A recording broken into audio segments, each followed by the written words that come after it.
여정 출발이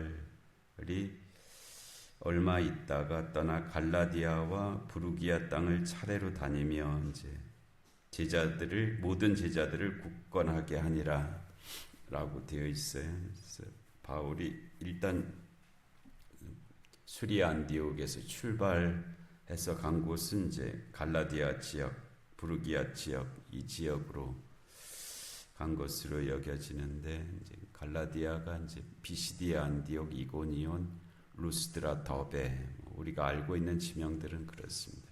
그쪽 지역 1차 전도 여정 때 갔던 곳이죠. 1차 전도 여정 때 갔던 1차와 2차 때 갔던 곳들이죠. 그쪽 지역으로 가서 이제 모든 제자들을 굳건하게 하는 그 역할을 하고, 이제 지도상으로 보면 거기에 윗지방이거든요. 북쪽으로. 그러다가 아볼로가 고린도에 있을 때, 이제 18장 어제 말씀에서 아볼로가 에베소에서 와서 이 알렉산드리아 출신이었는데, 그가 예수를 믿는 자가 되었어요. 그런데 예수를 믿는 자가 되었는데, 그래서 그 믿음과 그 열심을 가지고 에베소에 와서 회당에서 이제 소위 복음을 전하고 있는데, 브리스길라 아굴라가 이제 그 말을 들어보니까 아직 그들이 이 오순절 성령 세례에 대해서는 그가 알지 못했고, 또 하나님의 도에 대해서도 조금 부족한 부분도 있었고 해서 이 아가야를 데려다가 더 그 부분에 대해서 정확하게 이제 가르쳤다, 또는 거기에 대해서 말씀을 함께 나눴다, 이제 이런 개념이죠. 그러자 아볼로가 이제 아가야 고린도 지역으로 건너가고자 하니까 그 에베소의 형제들, 교회죠, 믿음의 공동체가 그를 격려하면서 편지까지 써서 이제 고린도로 갈 수 있도록 그렇게 했다는 말씀이 있었어요. 그래서 그 아볼로가 이제 고린도에 있을 때라는 것은 그렇게 되어진 일이고요. 그래서 바울이 윗지방, 이 갈라디아 지방으로 다녀 에베소에 와서, 이제 에베소는 거기에 비하면 이제 좀 아래 지방이거든요. 아래 지방이고 지중해 해변 쪽으로 있는 곳이죠. 에베소도 이 당시에 하여튼 에베소에 와서 어떤 제자들을 만나, 그래서 여기서 어떤 제자들이라는 개념이 이제 그 요한의 세례의 전통을 가지고 있는 그 줄기에 그 제자들이라니까 이제 믿음의 공동체, 교회라고 볼 수가 있죠. 유대인들을 가리켜서 제자들이라고 하지는 않았고, 복음을 받아들인 예수를 그리스도로 받아들인 사람들을 제자들이라고 또는 형제들이라고 불렀기 때문에, 여기서도 이제 어떤 제자들은 아마도 유대인이었을 가능성은 많은데, 그들 중에 예수를 그리스도로 믿는 사람들, 그런데 예수를 그리스도로 믿으면서도 아직 그들이 믿는 바가 아볼로와 같이 요한의 세례까지, 그러니까 세례 요한의 전통을 따르는 기독교인들, 그런 개념들이에요. 그래서 이 부분이 조금 이제 걸리기는 하죠. 왜냐하면은 에베소에서 브리스길라 아굴라가 그래도 열심을 다해서 사역을 한 것 같은데, 그런데 어떻게 계속 이제 아볼로는 이제 다른 전통으로 이렇게 경로로 이어져 온 것이긴 하지만은, 이 에베소에서 아직도 세례 요한의 전통으로 예수를 믿는 자들이 계속 이렇게 있었을까 하는 그런 생각은 조금 부딪히는 게 있어요. 그래서 브리스길라 아글라가 적어도 한 1년 또는 그 이상으로 이제 이 에베소에서 사역을 한 것으로 보여지는데, 그래서 어떻게 된 걸까 하는 그런 궁금증이 있죠. 그러나 에베소가 작은 도시가 아니거든요. 아데미 신전 같은 경우는 길이가 70m 정도 되는 그런 신전, 세계 7대 불가 사이에 들을 정도의 큰 신전이 있었던 그런 도시이고, 고대 그 소아시아 지역에 아주 중요한 교통로에 있는 도시였기 때문에 상당히 큰 도시였습니다. 그래서 그 도시 안에 예수를 그리스도로 믿는 자들이 상당히 있었을 것으로 보여지고요. 그들 중에 어떤 이들은 여전히 세례 요한의 가르침을 따르는 그런 믿는 자들이 이제 있었다 하는 것이죠. 그래서 여기서도 어떤 제자들을 만나라고 이제 그렇게 되죠. 모든 제자가 아니고 예수를 그리스도로 믿는 사람 중에서 어떤 사람들, 일부분을 가리키는 말이잖아요. 아마 지금 우리가 한 여기 10명 정도 앉아서 이제 예배를 드리는데요. 우리 믿음을 다 쓰라려면 그거를 한 달에도 믿는 바가 각각 좀 다를 것 같아요. 믿는 방식도 다르고 믿는 내용도 이해하는 바가 다를 수 있고요. 그래서 또 강조점도 다르고, 그래서 믿는 바가 서로 똑같을 수가 없죠. 오히려 똑같을 수가 없고, 또 알고 있는 바도 각각 서로 다르죠. 그래서 그와 같은 그래서 우리가 그럼에도 불구하고 예수를 그리스도로 또 주라 고백하면서 함께 예배를 드린다고 하는 것은 귀한 일입니다. 그게 잘 안 돼서 이제 갈라지는 일들이 많았거든요. 우리가 서로 좀 다른데 같이 예배 드리기가 좀 그렇다 해서 이제 서로 그러면 갈라지자 해갖고 서로 갈라지는 그런 갈라짐도 있었고요. 또 갈라짐이라는 것이 꼭 나쁜 것만은 아니었고요. 어떤 상황이 있느냐면 좀 잘못된 길로 가고 있는데 잘못된 길로 가고 있는데 끝내 안에서 아무리 말을 해도 안 바뀌는 거예요. 타협이 안 되는 거죠. 받아들여지지가 않은. 그러면은 이제는 더 이상 방법이 없다 해서 우리는 다른 길을 가련다 해서 그렇게 갈라지는 그런 경우들도 있고요. 하여튼 그래서 이 하나의 거룩한 보편적 사도적 전승의 교회가 되자 하는 것은 교회의 목표입니다. 교회는 하나여야 된다. 거룩해야 된다. 그리고 보편적이어야 된다. 그리고 사도적 전승을 따라야 된다 하는 것이 이제 교회가 잃지 않으려고 하는 그런 중심성인데, 거기서도 하나의 거룩한 보편적 사도적 전승의 교회가 우리다라고 그렇게들 주장하거든요. 그러니까는 그 싸움은 피할 수가 없는 그런 일들입니다. 그런 가운데도 함께함이라고 하는 것이 있는 것이고요. 그게 귀한 것이죠. 서로 다르지만 틀렸다고 말하지 않고, 물론 틀리면 틀렸다고 얘기해야 됩니다. 틀린 것을 괜찮다고 이렇게 말하는 것은 그건 더 잘못된 거죠. 그렇지만 우리가 틀린 것이 아니라 다른 것이라면 그거는 받아들일 수 있는 거거든요.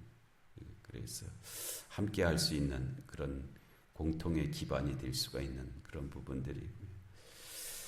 그래서 이 바울이 만난 어떤 제자들은 틀린 사람들은 아닙니다. 틀린 사람들은 아니기 때문에, 그래서 그들을 만나서 너희가 믿을 때 성령을 받았느냐라고 물으니까 이르되 아니라 우리는 성령의 계심도 듣지 못했다. 이거는 이제 세례 요한의 전통으로 예수를 믿은 자들의 입장에서 그랬다는 거예요. 바울이 이르되 그러면 너희가 무슨 세례를 받았느냐라고 하니까 요한의 세례를 받았다라고 이렇게 이 물 세례고 또 회개를 촉구하는 세례고 그런 개념이죠. 요한의 세례라는 것이. 그래서 그러자 바울이 이르되 요한이 회개의 세례를 베풀며 백성에게 말하되 내 뒤에 오시는 이를 믿으라 하지 않았느냐. 요한이 내 뒤에 오시는 이를 믿으라. 그가 세례를 베풀면서 한 말이 내 뒤에 오시는 이를 믿으라라고 그가 했다는 거예요. 근데 그분이 바로 예수다. 요한이 내 뒤에 오시는 이라고 가리킨 그분이 바로 예수시고 그분이 바로 그리스도시다라는 것이 이제 바울의 가르침이었어요. 그래서 그들이 듣고 어떤 제자들이죠? 그들이 듣고 주 예수의 이름으로 세례를 받았다. 그들이 이제 요한의 세례에서 주 예수의 이름으로 세례를 받았다. 세례를 받는 그때에 바울이 그들에게 안수함에 성령이 그들에게 임하심으로, 그러니까 이 바울의 안수와 성령의 임하심이 그 상황에서 이루어졌는데, 그렇다고 바울의 안수가 성령의 임하심을 이렇게 연결시켜서 되어졌다는 뜻은 아닙니다. 그러니까 성령께서 하신 일이지 바울이 임의적으로 그것을 한 일은 아니다 하는 거예요. 그래서 이 바울이 그들에게 안수하는 그때에 성령이 그들 가운데 임하셨다는 거예요. 그 임하심이 나타나는 그것에 대해서 방언도 하고 예언도 하니라는, 그것은 이제 성령의 임하심이 나타난 어떤 현상으로 이제 그렇게, 왜냐하면 성령이 임하셨는지 안 임하셨는지 겉으로 드러나는 것은 아니잖아요. 근데 성령의 임하심이 겉으로 드러나는 현상 중에 방언과 예언이 있었다. 근데 그들이 모두 12사람쯤 되니라. 굳이 숫자를 표현했어요. 뭐 12이란 숫자가 이제 범상치는 않잖아요. 항상 어떤 상징성을 가지고 있는 그런 숫자인데, 또 그 숫자로 보면 12이 많은 건 아니죠, 그렇죠?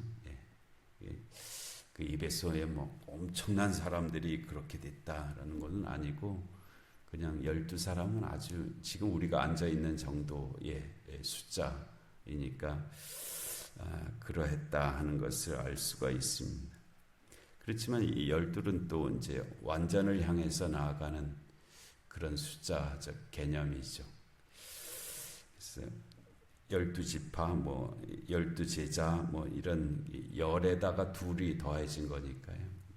아주 많다라는 그런 개념을 가지고 있습니다. 그리고 나서 이제 바울이 본격적으로 에베소 사역이 이제 시작이 되는데요. 바울이 회당에 들어갔죠. 이 회당에서 바울이 환영을 받은 일이 있었잖아요. 에베소 회당에서. 그래서 그가 2차 전도 여정 에베소에 들렸다가 가이사라로 가는 그때 하나님의 뜻이면 다시 돌아오리라 라고 그렇게 한 말이 있고요. 그 말대로 이제 바울이 회당에 다시 들어갔는데, 그래서 석 달 동안 담대히 하나님 나라에 관하여 강론하여 권면했다. 이건 아주 이례적입니다. 보통 회당에서 한 주, 2주 듣다가는 이제 회당이 바울을 배척했잖아요. 앞에서는 첫 주는 뭐 모르고 듣고, 둘째 주는 듣고는 조금 이상하다라고 하다가 이제 그 셋째 주 정도 되면은 이제 바울을 내쫓는 그런 상황이었는데, 여기서는 석 달 동안이나 담대히 하나님의 나라에 관해서 강론하고 권면했다. 석 달이 그래도 그런 의미에서는 긴 기간이죠. 그런데 석 달이나 그렇게 바울을 통해서 직접 하나님의 나라에 대해서 들었음에도 불구하고 어떤 사람들은 마음이 굳어 순종하지 않고, 물론 이게 바울 우리에게 있어서는 아주 위대하신 분이죠. 우리는 그가 쓴 편지를 가지고 성경 말씀으로 읽고 있는 사람들이잖아요. 대단한 그런 의미가 있는데, 그 바울이 직접 석 달 동안이나 설교를 해도 끝내 굳은 마음이 풀어지지 않는 사람들이 있었다는 거예요. 믿는다는 것이 참, 믿음은 모든 사람의 것이 아니라는 말씀이 있죠. 믿음은 그 믿음이 은사인데, 그 은사는 선물이란 뜻이거든요. 선물. 주어야 받는 거지, 내가 만들어 놓고 내가 선물을 받을 수는 없잖아요. 이 선물은 누군가가 주는 것이고, 그것을 받았을 때 그것이 선물이 된다. 내가 만들어서 내가 선물이다 할 수는 없는. 믿음이 은사인데, 그래서 그것을 받는 것이고요. 그런데 어떤 사람들은 마음이 굳어져서 끝내 순종하지 않는 그런 사람들이 그 회당에 있었다. 회당에 사람들이 많지도 않았을 겁니다. 뭐 많아봤자 10명, 20명, 고정. 유대인의 회당이 클 수가 없었거든요. 유대인들이 주변인들이었기 때문에 큰 건물을 소유할 수 있는 능력이 없었습니다. 그래서 거기서 석 달이나 설교를 했음에도 불구하고 끝내 마음이 굳어져 갖고 안 믿는 사람들이 거기에 있었다는. 그리고 그렇게 되니까 마음이 굳어 순종하지 않았을 뿐만 아니라 무리 앞에서 이 도를 비방했다. 바울을 비방했다. 그리고 바울의 가르침을 비방했다. 끝내 이 회당에 있던 이들은 이제 그 복음을 받아들이지 않는 쪽으로 간 거죠. 석 달이나 들었는데도, 천하의 바울이 직접 석 달이나 가르쳤는데도 끝내 안 믿고, 못 믿고 비방하는 사람들이 있었다. 참. 근데 어떤 또 사도행전의 어떤 사건을 통해서는 바울의 앞치마만 보고도, 손에 닿고도 믿음의 역사가 거기서 나타나고. 그래서 바울이 그들을 떠나죠. 그 회당에서 떠나 제자들을 따로 세우고, 그렇지만 그 안에서 믿는 자들이 있었기 때문에 그들을 가리켜서 제자들이라고 그러죠. 회당에 있는 사람들이 다 믿은 것도 아니었고요. 그렇다고 다 안 믿은 것도 아니었고. 그래서 그 믿는 자들을 따로 세웠다는 거예요. 따로 세우고 두란노 서원에서 날마다 강론했다. 지금 우리나라에도 두란노 교회 있잖아요. 두란노라는 말이 많이 쓰여지고 있는데, 이 타일런트라는 말은 이제 원래는 말 자체는 폭군이란 뜻입니다. 독재자, 그런 뜻을 가지고 있어요. 그게 이제 어떤 말에는 여러 의미들이 있는데, 하여튼 제일 많이 첫 번째로 쓰이는 개념이 두란노는 독재자 혹은 폭군 이런 뜻인데, 또 다른 뜻일 수도 있죠. 이 두란노 서원이라는 서원은 이제 학당이거든요. 학당, 우리 학원 그런 용도의 건물을 이제 서원이라고 부르는데, 이 두란노 서원이란 말은 그 서원의 주인 혹은 지명 그런 정도일 것 같아요. 그래서 이 두란노 서원에서 날마다 강론했다 하는데, 바울이 이 서원을 자기가 빌리거나 전세를 냈을 가능성은, 그런 여력은 없어 보이고요. 이쪽 지역 사람들도 그 점심 먹고 한두 시간 정도 낮잠 자는 시간들이 있거든요. 그러니까 아마 바울이 이제 바울도 일을 하는 사람이었고, 그래서 그 시간, 남들이 이제 점심 먹고 낮잠 자는 그 시간에 그 두란노 서원을 빌려서 그때 이제 강론을 한 것으로 그렇게 여겨지죠. 그래서 두란노 서원에서 그랬기 때문에 날마다 강론할 수가 있었죠. 그러니까 안식일마다 하는 것이 아니라 날마다 그 시간에 이제 강론이 있었다. 그 강론이 2해 동안이나 이어졌다 하는 거예요. 2해 동안이나 이같이 하니, 그러니까 이 회당에서 3달, 그리고 이 두란노 서원에서 2년. 그래서 나중에 이제 20장에 가면은 밀레도에서 내가 3년이나 밤낮 뭐 이런 표현이 나오거든요. 에베소에서 자기가 와서 3년을 밤낮으로 눈물을 흘리면서 가르쳤다 하는 그런 표현이 나오는데, 그런 것을 포함한 기간이었을 겁니다. 그래서 2해 동안 이같이 하니 아시아에 사는 자는 유대인이나, 여기서 아시아는 소아시아를 가리키는 말입니다. 에베소를 포함한 그 지역들, 지중해 쪽으로 있는 그 해안 도시들을 가리키는 그런 아시아예요. 그런 아시아에 사는 자는 유대인이나 헬라인이나 다 주의 말씀을 듣더라. 그러니까 많은 사람이 들었다는 거예요. 그렇다고 믿었다는 것은 아닙니다. 듣기는 하여튼 많은 사람들이 들었다. 그 중에 이제 믿는 사람들이 이제 있었을 것이고요. 그래서 이와 같은 이제 에베소에서의 바울의 사역에 관한 말씀, 특히 회당에서 또는 두란노 서원에서의 말씀이 있는데요. 이 말씀들 우리가 잘 기억하고, 또 우리가 듣고 믿는 자, 그리고 듣고 마음이 강팍해지지 않고 순종할 수 있는 그런 믿음의 길을 갈 수 있는 우리 모두가 되게 하실 줄로 믿습니다. 은혜로우신 하나님 아버지, 오늘 바울이 저 에베소에서의 사역을 또 저희들에게 말씀해 주셨는데, 하나님 또 저희들도 있는 자리에서 힘을 다해서 예수가 그리스도 되심을 증거할 수 있는 그런 삶이 되게 하여 주옵시고, 또 저희에게 들려오는 말씀 앞에 또 그 말씀을 들어 순종할 수 있는 그런 은혜가 있게 하여 주시옵소서. 연휴가 계속 이제 이어지고 있는데, 하나님 오가는 발걸음 가운데도 은혜 주시고,